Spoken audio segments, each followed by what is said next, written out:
Roger. Pour prendre un raccourci, je dirais que les petits-enfants d'origine malienne savent à présent qu'ils ont la charte du Mandé en héritage. La charte du Mandé, c'est le XIIIe siècle, c'est les droits fondamentaux. Elle est inscrite au patrimoine immatériel de l'humanité par l'UNESCO. Les enfants d'origine algérienne ou sénégalaise savent ce que c'est que la Mazir, ou ce que représente Senghor ou Chakata Diop dans le monde aujourd'hui. Les descendants de Réunionnais ou de Malgaches, ici en France, savent le poids du Maloya dans leur trajectoire, ou ce que Rabbi Mananjar, Rabbi Alvel ou Ranaïm vont pu écrire de leur passé. Nous, on a plus de mal. En dehors de la scène musicale, on a du mal à dire qu'on a des poètes brillants, des monuments d'histoire méconnus, des génies de la mémoire oubliée, des créatifs qui savent encore reposer la question de qui nous sommes. Alors oui, c'est une nécessité que de parler de notre culture à nos enfants, ceux d'ici, du moins. De leur transmettre un récit qui ne soit pas tronqué. Vous connaissez tous la phrase « qui ne sait pas d'où il vient, ne sait pas où il va ». Mais si j'insiste ensuite pour parler de la double nécessité de ce moment, c'est sans doute pour rappeler que ce qui se fait de mieux ici est aussitôt repris de l'autre côté. Il y a comme une forme de mimétisme qui fait qu'on cherche toujours à copier certaines pratiques d'ici, là-bas, au Comores. On pourra dire ce qu'on veut, Shazamanga, Zomanga, Zozamanga. Autrement dit, ce qui vient de l'ailleurs est toujours bon à prendre. Parce qu'à Paris, on fait comme ça. Il y a des chances pour qu'au pays, on fasse pareil un jour. Et nous qui avons bataillé depuis des années au nom de la culture au pays, on se dit que c'est peut-être une bonne nouvelle qu'à Paris, on s'inquiète de l'avenir de notre culture. C'est peut-être le signal que l'on attendait pour enfin se bouger. Pour enfin dire les choses telles qu'elles doivent se dire. À commencer par le terme lui-même. Qu'est-ce qu'on entend par culture? Beaucoup de jeunes artistes aujourd'hui tiennent par exemple un discours autour de la culture qui n'est pas aidé. Ils se plaignent. Mais laquelle de culture? Celle des contemporains? Cinéma, théâtre, littérature, musique actuelle? C'est possible. Mais quand on est à Moroni, qu'on reçoit le soutien de l'Alliance ou de la coopération française, qui n'aide que pour sacrifier de la diplomatie d'influence, du soft power, on appelle ça, on ne peut pas dire qu'on n'est pas aidé par son État. Puisque chaque euro concédé par cette coopération étrangère entre dans un rapport historique avec le pays. On peut éventuellement dire que les sous ne sortent pas directement des caisses de l'État comorien, mais reconnaître que c'est grâce à lui qu'on perçoit ce soutien de la part d'une ambassade étrangère. Du coup, je m'interroge par rapport à ceux qui reçoivent de l'aide de la part de la coopération française sur place, en prétendant ne rien devoir à leur pays. C'est un peu comme un mensonge par omission. D'autant que ce soutien conditionne leurs paroles. C'est-à-dire que chaque artiste ayant reçu une obole de la coopération française est tenu à un droit de réserve. Il ne peut plus critiquer l'ordre établi par l'ancienne puissance coloniale sur place, l'instabilité politique, les milliers de morts du visa Balladur, la corruption des élites locales. Nul n'a le droit de critiquer ce que la France fabrique aux Comores à partir du moment où tu dépends d'elle. Pour un visa, pour une date de tournée, pour une bourse ou un billet d'avion. Dans la mesure où toute la culture contemporaine est en prise avec ce système, on peut donc comprendre que les créateurs, les poètes, les artistes, tout comme les intellectuels dans leur ensemble, parlent de moins en moins de ces questions, alors même que la parole de ces hommes et de ces femmes était censée porter les mots du peuple, M-A-U-X. Aujourd'hui, lorsqu'un artiste comorien s'en sort, c'est parce qu'il a performé dans les alliances françaises, à Mayotte française ou en France. Je ne vous ferai pas de dessin. Et même pour se rendre dans des espaces francophones périphériques, la Côte d'Ivoire, le Niger, le Maroc, le Bénin, c'est souvent avec le soutien de ce même système. Il n'est donc pas étonnant que les gens de culture paraissent moins ou paraissent parfois inutiles aux yeux des leurs, puisqu'ils ne parlent que de choses qui ne fâchent pas ou ne dérangent personne. Même par rapport à l'État comorien, qui ne tient lui-même que grâce à ce système, ils sont tenus au droit de réserve. Alors, de quoi on parle quand on ne peut plus se risquer à avoir un avis contre l'ensemble du système en place? On a connu mieux. Reste que la culture aux Comores, ce ne sont pas seulement ces artistes, dont je suis, ces poètes ou ces intellectuels, pour qui, je dois dire, l'art et la culture ne peuvent être défendus et subventionnés que par un État, que par l'institution publique, à l'instar de ce qui se passe en France, tel maître, tel élève. Il existe des pays au sein duquel l'État n'est pas le premier bailleur pour les gens de culture. On pourrait prendre exemple sur eux, mais on n'y pense pas. Et une chose essentielle, importante, qu'il faut absolument signaler, notifier ici, c'est que la culture aux Comores, malgré ce système, continue à vivre. À la naissance, au cours des mariages, dans les cérémonies traditionnelles, il existe une culture populaire ou savante qui se diffuse sans avoir besoin de converser ni d'émarger avec ce système. Mizino na miziki za asili, vikiri, ngoma ya majini, nyandu, zilatu, sihuola mndri, upisi wa kihale, toute une réalité que l'on range dans des pratiques figées dans le temps, mais qui sont des éléments qui ne sont pas en marge de la société, qui perdurent au quotidien, qui font sens sans avoir besoin d'être soutenus ni par l'État ni par la coopération française. C'est le peuple seul qui les fait se mouvoir dans l'espace. Personnellement, en tant que créateur, je recours à des formes contemporaines, la musique, l'image, l'écriture littéraire, l'expression dramaturgique, qui me permettent de me situer au-delà des frontières annoncées. Ma musique, mes images, mes livres, mon théâtre me mènent vers un monde autrement plus large. Mais rien ne me permet de croire qu'il n'existe aucune autre culture en dehors de celle-là. Ce serait méconnaître mon histoire. Les expressions ou profanes ou populaires que j'évoque ici obligent à rester près des réalités du peuple, près des mots du peuple. Elles parlent le langage du peuple. Et ils sont suivis. Les gens les suivent, les écoutent. Écoute ces messieurs-là.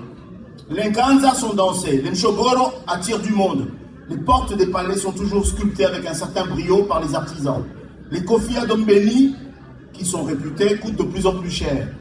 Du coup, on comprend aisément que la culture dont je parlais au début, et qui devrait être soutenue par l'État, existe aux côtés d'une autre culture séculaire qui, elle, est toujours célébrée par le peuple. D'où l'importance de préciser de quelle culture on parle. Lorsqu'on traduit en chikomol le mot culture, on use d'un terme qui induit le locuteur en erreur. On utilise le terme Mutamadou. J'en profite pour vous conter une petite histoire. Il y a une vingtaine d'années, j'écrivais dans un journal à Moroni qui s'appelait Kashkazi. Un jour, j'ai initié une chronique qui s'appelait Utamadounia. Littéralement, ça veut dire espérer en un monde. Et je prétendais que le nom de la chronique dérivait du comorien Utamadou. La culture. Je ne faisais que décomposer le terme, jusqu'au jour où Chamanga, avec Mohamed Chamanga qui est qui est présent en tout cas dans ce salon, m'a repris en disant c'est des foutaises.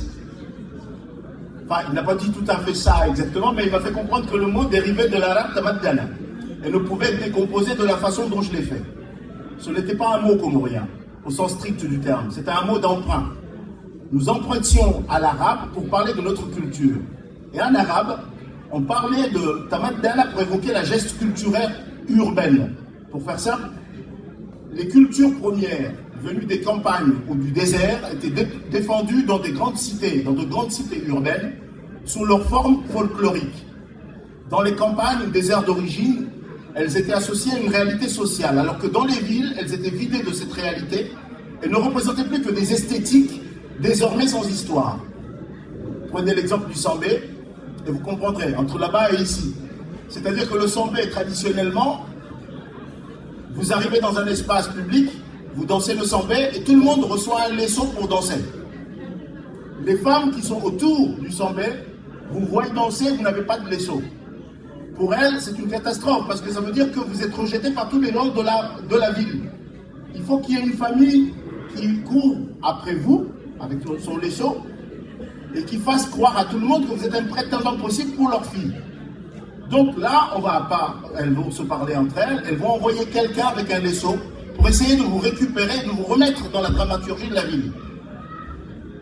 Alors vous imaginez le Sambé se jouant à Paris, là aujourd'hui, il n'y a plus ce sens-là en fait. C'est juste une danse. Et bien c'était la même chose pour la culture urbaine chez les Arabes. Donc finalement le mot Tamadouni m'a posé un problème. On ne peut pas utiliser ce mot-là pour parler de notre culture en fait. Je sais que je suis tout seul à le penser, et donc je suis ridicule quand je le dis, tant que ça continue. Mais il faut bien que quelqu'un le dise pour qu'on se souvienne un jour que ça avait du sens. Le mot ne colle pas en fait, parce qu'il exprime la viduité de certaines de nos pratiques culturelles, qui ramenaient à la scène contemporaine n'ont plus du tout ce lien avec la tradition réelle. Je me suis alors souvenu du revival des années 70. Le mouvement culturel, notamment à travers le Mso-Moinume, avait revisité des chants et des danses traditionnelles auxquels il avait réussi à imprimer sa volonté, sa dramaturgie, son sens de l'esthétique, dit moderne. C'est ainsi que sont nés, par exemple, ce que nous appelons aujourd'hui Gomaza Utamaduni. Avant, c'était des danses qui se vivaient dans la réalité sociale de laquelle on les sortait. Elles avaient du sens pour les gens qui les vivaient au quotidien. À partir du moment où des jeunes reprennent ça sur la scène, ça devient totalement autre chose. Mais on les a affublés du terme de Gomaza Utamaduni. Et ce revival du folklore dans les années 60-70, qui n'était pas un phénomène principalement comorien et qui a donné de très belles choses de par le monde, est demeuré chez nous jusqu'alors, jusqu'à nos jours. On les appelle toujours Gomaza Utamaduni pour ce qui est des danses, et on élargit le mot à tout ce qui touche à l'art avec une facture traditionnelle. L'exemple des Massimbo. Je ne sais pas si certains d'entre vous connaissent. Simbo, c'est un porte-lampe sculpté. Et bien, le Simbo, on en avait besoin pour éclairer la maison. Aujourd'hui, on a l'électricité, ça ne marche pas toujours au Comores. Mais plus personne ne va chercher un Simbo pour faire de la lumière chez lui. Ce qui fait qu'on fabrique des Simbos aujourd'hui pour vendre aux touristes. Mais plus pour son utilité, son côté fonctionnel dans la société. Ce qui fait que c'est une réalité qui est vidée de son sens. Donc, au final, les Comoriens s'en foutent des Simbos aujourd'hui. Peut-être qu'un Français, quand il voit le Simbo, s'émerveille en disant c'est joli, mais nous, c'est plus joli. En fait, c'est autre chose maintenant. C'est juste un objet qui se vend bien auprès du touriste.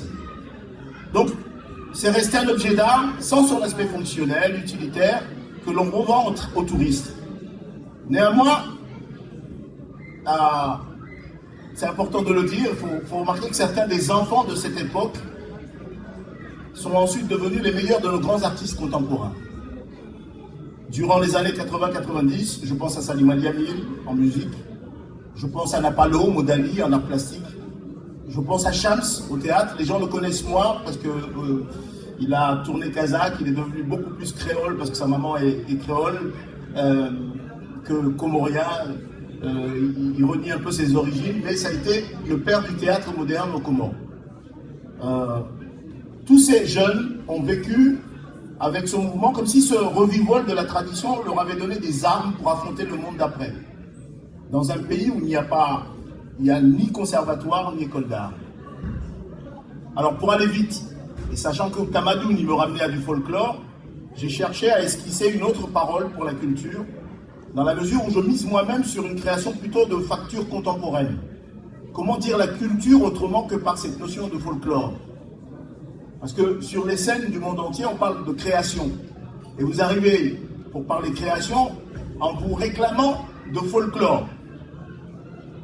Là, il y a un truc qui ne va pas, il y a un décalage qui ne fonctionne pas. C'est donc une problématique qui se pose à nous, créateurs, aujourd'hui. À chacune de nos pratiques déclarées, la tradition n'avait pas prévu de place pour ces expressions contemporaines. Je pense à la peinture, au théâtre, au cinéma, à la photographie, etc. Quel mot pour quelle culture? Et je me suis souvenu d'un mot qui me ramène à la définition occidentale de la culture, qui parle de la terre. On cultive la terre pour nourrir, on cultive l'esprit pour se nourrir. Je me suis souvenu d'un mot comorien, là pour le coup c'est pas un mot emprunté à l'arabe, qui se dit oulimise. C'est le synonyme de l'image. Mais ça a une légère nuance qu'il faut trouver à l'intérieur. C'est-à-dire cultiver la terre, un mot considéré comme donc comorien à sa racine, dans l'umis ou limis, je peux décomposer pour le coup.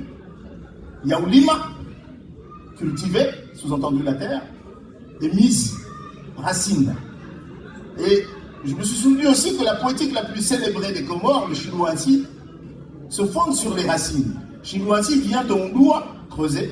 Si, la terre, plus tu creuses, plus c'est profond. Et c'est ce qui a donné le meilleur de Païtambo, lui-même considéré comme un des plus grands poètes de l'archipel. J'ai trouvé ça plus juste de me réapproprier ce mot, de tourner il donne par exemple Ndimizimwema. Alors les Comoriens comprendront. Quand on parle de quelqu'un qui a bien éduqué, bien élevé ses enfants, on dit Ondalié, Ndimizimwema. Donc on détourne le mot de l'agriculture pour l'utiliser dans une relation sociale qui est plus complexe. Et bien, j'ai trouvé ça plus intelligent de partir d'une définition, ramenant la culture à nos racines profondes. Du coup, je me suis dessaisi de Utamaduni, qui pour moi signifie le folklore, pour user du terme de Ulimizi désormais. La culture est ce qui nous relie à la terre, et je n'invente rien. Sauf que parler de Ulimizi suppose que l'on soit en phase avec la réalité profonde du Comorien. Donc on revient au début de l'histoire, de quoi on parle nous. Parce que si c'est juste pour dire je l'aime, je l'ai adorée, j'ai rêvé d'elle, le Comorien, il applaudit, il adore la musique. Hein. Mais de temps à autre, il aime bien imaginer que derrière les mots se cache une autre réalité qui ne dit pas son nom. Donc, Wanwaishiatama, Wanwaishelea,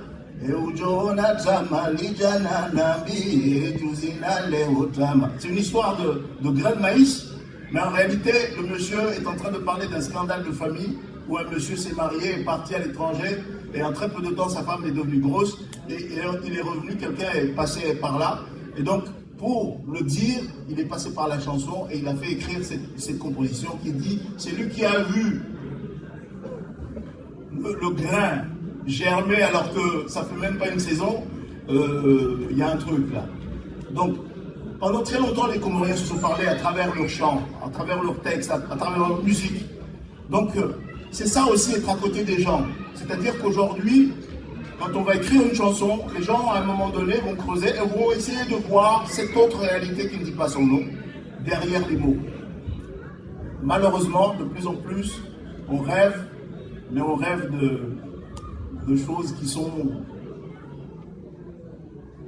peut-être pas utile dans la vie du Comorien qui ne trouve pas de quoi se soigner, de quoi payer ses factures, de quoi élever ses enfants, il a envie d'entendre autre chose.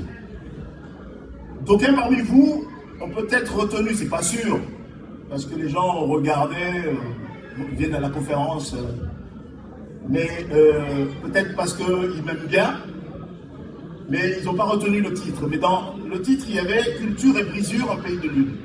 J'ai parlé de brisure. Alors, là, je vais me lancer dans un exercice un peu plus périlleux que Ulimizi, Utamaduni. Donc, je demande toute votre attention avec Alata. Brisure est un terme qui signifie cassure en français, fêlure, fragment. Pour aller vite, je fais souvent référence à l'image des brisures de riz.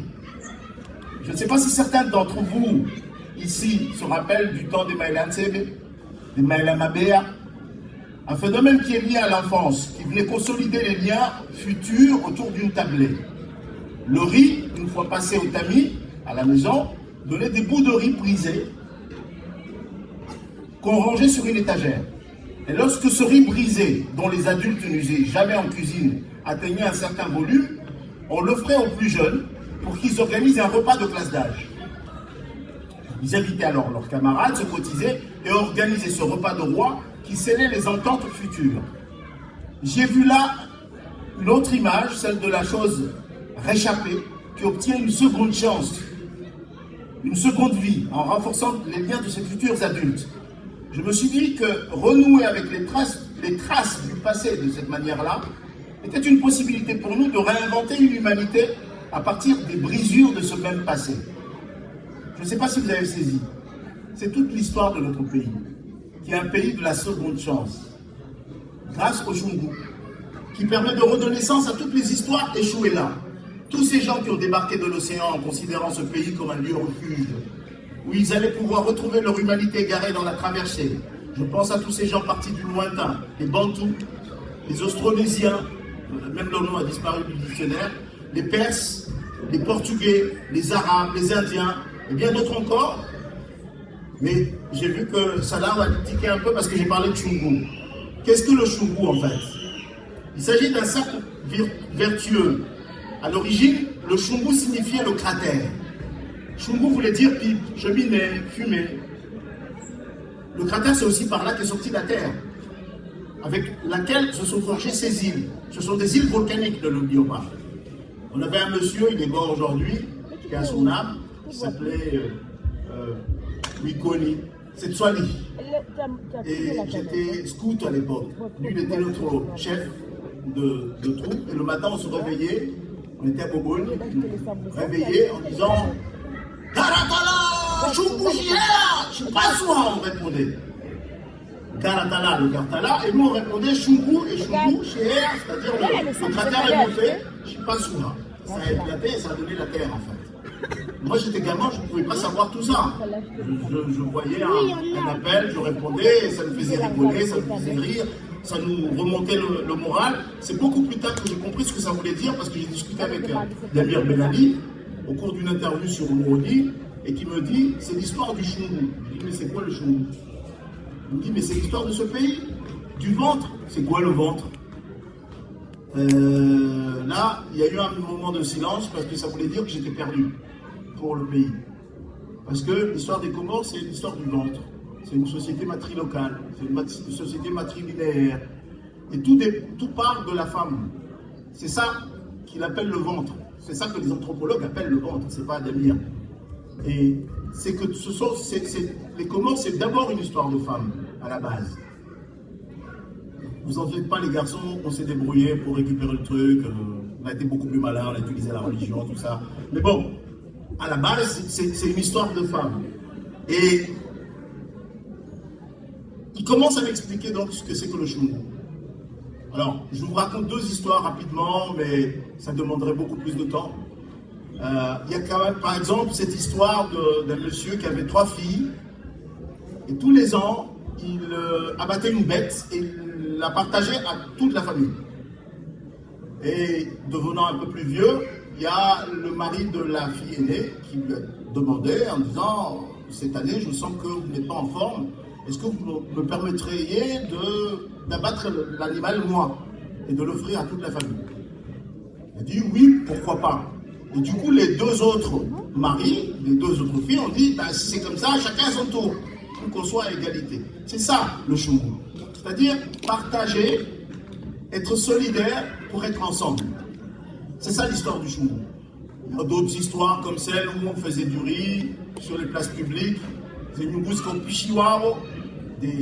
grandes marmites de riz, et on partageait à toutes les familles, à égalité, pour rappeler qu'ils sont ensemble, qu'ils forment une communauté, et que ce n'est pas chacun dans son coin, et c'est une histoire de solidarité, c'est une histoire de partage, et donc, qui permettait aussi d'inventer de nouvelles, comment dire, sur la base du don et du contre-don, on inventait des liens nouveaux, qui sont fondés sur la solidarité et le partage, comme je l'ai dit, qui faisaient émerger une réalité politique complètement inédite, mais à l'horizontale.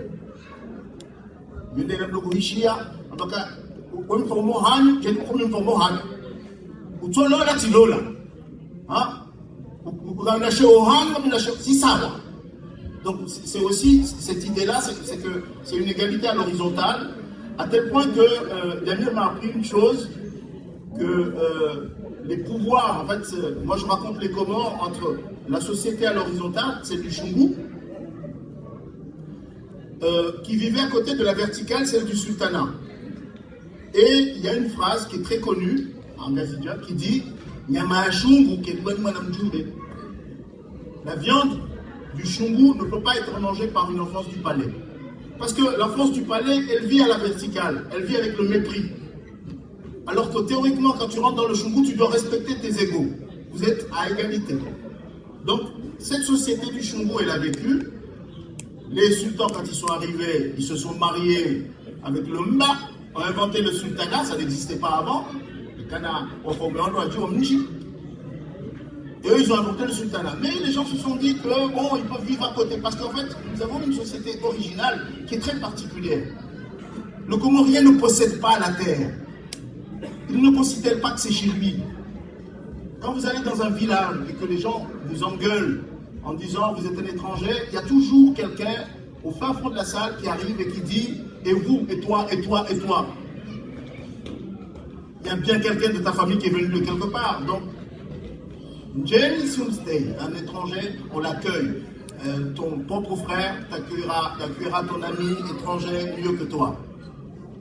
Parce qu'il y a quelque chose qui nous rappelle le premier arrivé. Il y a comme une espèce de trauma. Le type qui est arrivé là, il cherchait un endroit où s'asseoir. Et les Comores l'ont accueilli. Donc, il considère que ce moment-là mérite d'être renouvelé dans le temps. Et il n'a jamais considéré que ce pays lui appartient. Ça, c'est une chose que nous, on n'a pas compris, notre génération. Mais le Comorien, pendant que d'autres le nommaient Comorien, lui, il se nomme Massiwa. Insulaire, c'est un truc qui n'a pas d'identité réelle, en fait. C'est quelqu'un des îles. Bon, ceux de la Grande Comore se sont débrouillés pour penser que Massiwa, c'est ceux des deux autres îles. Et ça, c'est un truc nouveau, en fait, qui n'existait pas avant. Mais théoriquement, chez n'importe quel Comorien que vous rencontrez, il considère que tu viens de l'autre côté, donc tu es un insulaire comme lui, et puis c'est tout. Donc, cette idée-là, quand on demandait aux anciens, ce pays, il appartient à qui? Ils disaient Inutiamajini. Et ça avait un double sens, comme tout le mot comorien, il y a toujours une ambiguïté. Siamajini parce que c'est une terre entourée d'eau. Mais c'est une Siamajini parce qu'il appartient les premiers arrivés, c'est les djinns, qu'on a fait reculer, maintenant on les a fait tellement bouger, que même, je pense, qu'ils ont peur de la lumière. Ils apparaissent que dans le noir, pour ceux qui y croient. Moi, je fais partie de ceux qui croient à cette chose-là. Et donc, c'est juste pour expliquer que le Choubou est né comme un pacte entre les familles, entre les habitants de cet espace. Je préfère parler des habitants de cet espace, de cet archipel, que de parler de Comoriens. Parce que ce mot, il est venu beaucoup plus tard. La société du Choubou va notamment aussi se singulariser à partir de la langue comorienne. Qui a cette expression incroyable où le verbe avoir, donc posséder, va se traduire en comorien. Je demande à n'importe qui ici, quand tu veux dire j'ai, on dit ngamina. C'est-à-dire ngami, je suis avec. Parce que le monde ne peut pas être celui d'un seul. Il est toujours avec quelqu'un d'autre, avec autrui. Donc, moi, je trouve ça formidable. On a des choses incroyables dans le passé qu'on a effacées au fur et à mesure, parce qu'on est pris par le consumérisme de maintenant. Et donc, jusqu'à l'arrivée des Français au 19e siècle, qui eux viennent avec l'idée de posséder, on avait une société presque idéale. Je ne dis pas qu'elle était parfaite, hein. Elle était presque idéale dans nos têtes. Où l'utopie de l'habitant qui ne s'appelait pas encore comorien, je le disais tout à l'heure, était de retrouver une forme d'humanité égarée dans le temps par ses aïeuls. Son projet n'était d'ailleurs pas de se nommer à ce moment-là, mais de se réinventer une humanité. C'est-à-dire tout se passe comme si le gars qui était parti du Gujarat, qui était parti de Shiraz, avait tout perdu en route, et tout d'un coup voulait retrouver une humanité. Et le Choubou est cette chose formidable qui pose une condition. Et cette phrase, elle existe encore dans nos têtes jusqu'à aujourd'hui, même si on n'en connaît pas le sens. Mais souvent, nos parents disent c'est-à-dire que le Shirazien, l'Indien du Gujarat, le Malgache, le Portugais qui dit oui, mais moi, ma première femme, tu aurais dû rester avec ta première femme. Si tu es là, c'est que tu es dans la merde. Alors, s'il te plaît, sois avec nous et reste avec nous. Donc, ce qui fait qu'on efface une partie de notre histoire pour inventer une autre humanité ensemble. Et dans le Choubou, il y a cette chose encore plus incroyable. C'est qu'on part de l'idée que tu n'es qu'une créature comme tous les autres. Tu n'es pas humain. Tu vas devenir, tu vas revenir, tu vas mériter ton humanité. Et ça, on va le comptabiliser à partir de ce que tu donnes à la communauté. Vos histoires personnelles en famille, ça c'est vos histoires personnelles, ça ne nous concerne pas. Mais il y a des rites, il y a des règles qu'il faut qu'à un moment donné, il faut que vous donniez. On me dit qu'il faut conclure. Hein. Il faut donner, si vous me permettez, juste ce petit bout-là. Ce sont les colons français. Donc là, je vais massacrer tout ce que j'allais dire. Hein. Donc ne retenez qu'à moitié.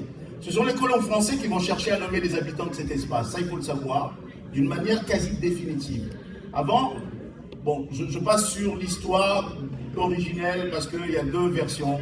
Il y a ceux qui disent que au Arabou Adja, les Arabes sont arrivés, ils ont vu la lune, et ils ont appelé ça les Juzul Qamar, les îles de la lune, parce que la lune était renversée et ça les a éblouis. Sauf qu'il y a une autre version qui dit que ça vient du bantou, comme 3 lettres, qui veut dire le feu. Et c'est lié à l'histoire du volcan. Donc je passe sur ces détails-là. Je vais beaucoup plus loin. C'est que quand les cartes ont été dessinées par les Portugais, ils ont repris le nom arabe. Donc ils ont mis Comores. On aurait pu être comorésien, comme les Corésiens. Sauf que les Français sont arrivés, ils ont décidé que c'était Comores. Ça a l'air de rien, mais on n'est plus dans la lune, on est dans la mort. Et on va se rendre compte que beaucoup plus tard, les Français vont cultiver cette chose-là. C'est-à-dire que de Comores, qui est trimballé dans les caves, parce qu'on va dire Madagascar indépendance, l'indépendance c'est nous la cave. On va arriver à Mayotte indépendance, et puis un jour, on va dire comorien, comorien. Alors, je ne sais pas si vous voyez le truc. Comme un rien. Ça peut paraître absurde de vouloir chercher par là. Mais sauf que quand ils déplacent la capitale de Dzaoudzi à Moroni, nous, on a appris que Moroni s'appelait Undoni, là où il fait bon vivre. Et eux, ils décident que Undoni va s'appeler désormais Moroni. Donc, comme mort, la mort, comme un rien, c'est peut-être moi qui exagère, mais Moroni quand même, c'est eux qui l'inventent. Et ils expliquent aux enfants aujourd'hui que Mayotte viendrait de l'arabe maït qui veut dire la mort. Il y a vraiment une nécrologie du colon. Il y a vraiment une idée de la mort qu'ils vont imposer. Et le terme de Wamassiwa va disparaître, alors que c'est celui qui nous permettait d'avoir de l'ancrage. Parce que l'ancrage n'était pas sur la terre, c'était sur l'humanité qui était en train de se construire. Alors, pour vous expliquer rapidement, dans le premier chapitre de ses mémoires, Mandela parle de ça. Quand les Blancs sont arrivés en Afrique du Sud, Mandela qui vient des Zoulous, et des Zoulous qui étaient Bantous, d'origine en partie, et les Blancs demandaient ces terres, ils appartiennent à qui? Et les Zoulous ont répondu à personne. Mais dans leur tête, une terre ne peut appartenir à un peuple. Et les Blancs, dans leur tête, ils ont compris, ben, si ça appartient à personne, on les prend. Et c'est le grand malentendu qui va faire naître l'apartheid beaucoup plus tard. Donc, nous, je devine, je comprends très bien que les Bantous, étant en nombre dans l'archipel, ils n'ont pas pensé à posséder cette terre. Et que le 19e siècle, quand arrivent les Français et qu'ils veulent posséder, il y a un décalage, il y a quelque chose dans lequel ils se comprennent. Et je pense que jusqu'à maintenant, nos hommes politiques ne comprennent pas cette chose-là, en fait. Pendant que nous, on part dans des guerres pour soi-disant défendre le territoire, l'intégrité, etc. En fait, ils ont l'impression que c'est du discours, ça ne veut rien dire pour eux, en fait. De la même façon que les papiers, vous savez très bien le Comorien avec les papiers. Mais c'est des papiers, c'est pas grave, moi je suis Comorien. Donc, il y a quelque chose qui s'est perdu, parce qu'on a perdu l'humanité qui était dans le Massiwa, et on est parti dans l'histoire de cet être néantisé qu'on appelle le Comorien. Alors peut-être qu'il y a une génération qui arrivera, qui se débarrassera de ça, comme on a fait au Burkina Faso, c'est-à-dire de la haute volta. Un jour, quelqu'un a dit, qui s'appelle Sankara, désormais, on va s'appeler les Burkinabés fâchés, enfin, pas les hommes intègres, ça veut dire les hommes intègres, mais c'est moi qui exagère. Donc, cette nécrologie du colon, elle nous a un peu abattus, mais ce que j'essaye pour conclure, parce qu'on m'a dit de conclure, j'essaie juste de signifier que cette histoire de brisure, là j'ai vraiment fracassé mon discours, cette histoire de brisure me fait retrouver l'idée de retrouver des fragments rangés sur les côtés par le primo-arrivant, les premiers Comoriens, enfin les premiers habitants de l'archipel. Ils sont arrivés, ils ont laissé quelque chose. Les Austronésiens, par exemple, sont devenus les Wazimba de Madagascar. Et nous ont laissé la pirogue, entre autres, à Balancier. Donc, tous ceux qui passaient laissaient quelque chose. Et nous, avec tout ce que les gens laissaient, on fabriquait des choses. De temps en temps, on les mettait sur le côté. Et nous, on n'a pas pu, nous autres qui sommes nés aujourd'hui, qu'on n'a pas toute cette histoire-là, on essaie de la retrouver par bout. Donc, c'est comme les brisures de riz. Et puis un jour, il faut faire quelque chose avec. Et il nous appartient à nous de faire ce travail-là, de retrouver les bouts de fragments, de faire ce travail de Oulimisi pour essayer d'inventer une culture vivante qui nous permette de retrouver une dignité et d'aller de l'avant. Là, franchement, j'ai tracé, je suis passé par Ndramani juste pour aller vite. Mais je ne pouvais pas faire autrement. Merci beaucoup d'avoir accepté d'écouter toute cette fantasmagorie. Merci beaucoup.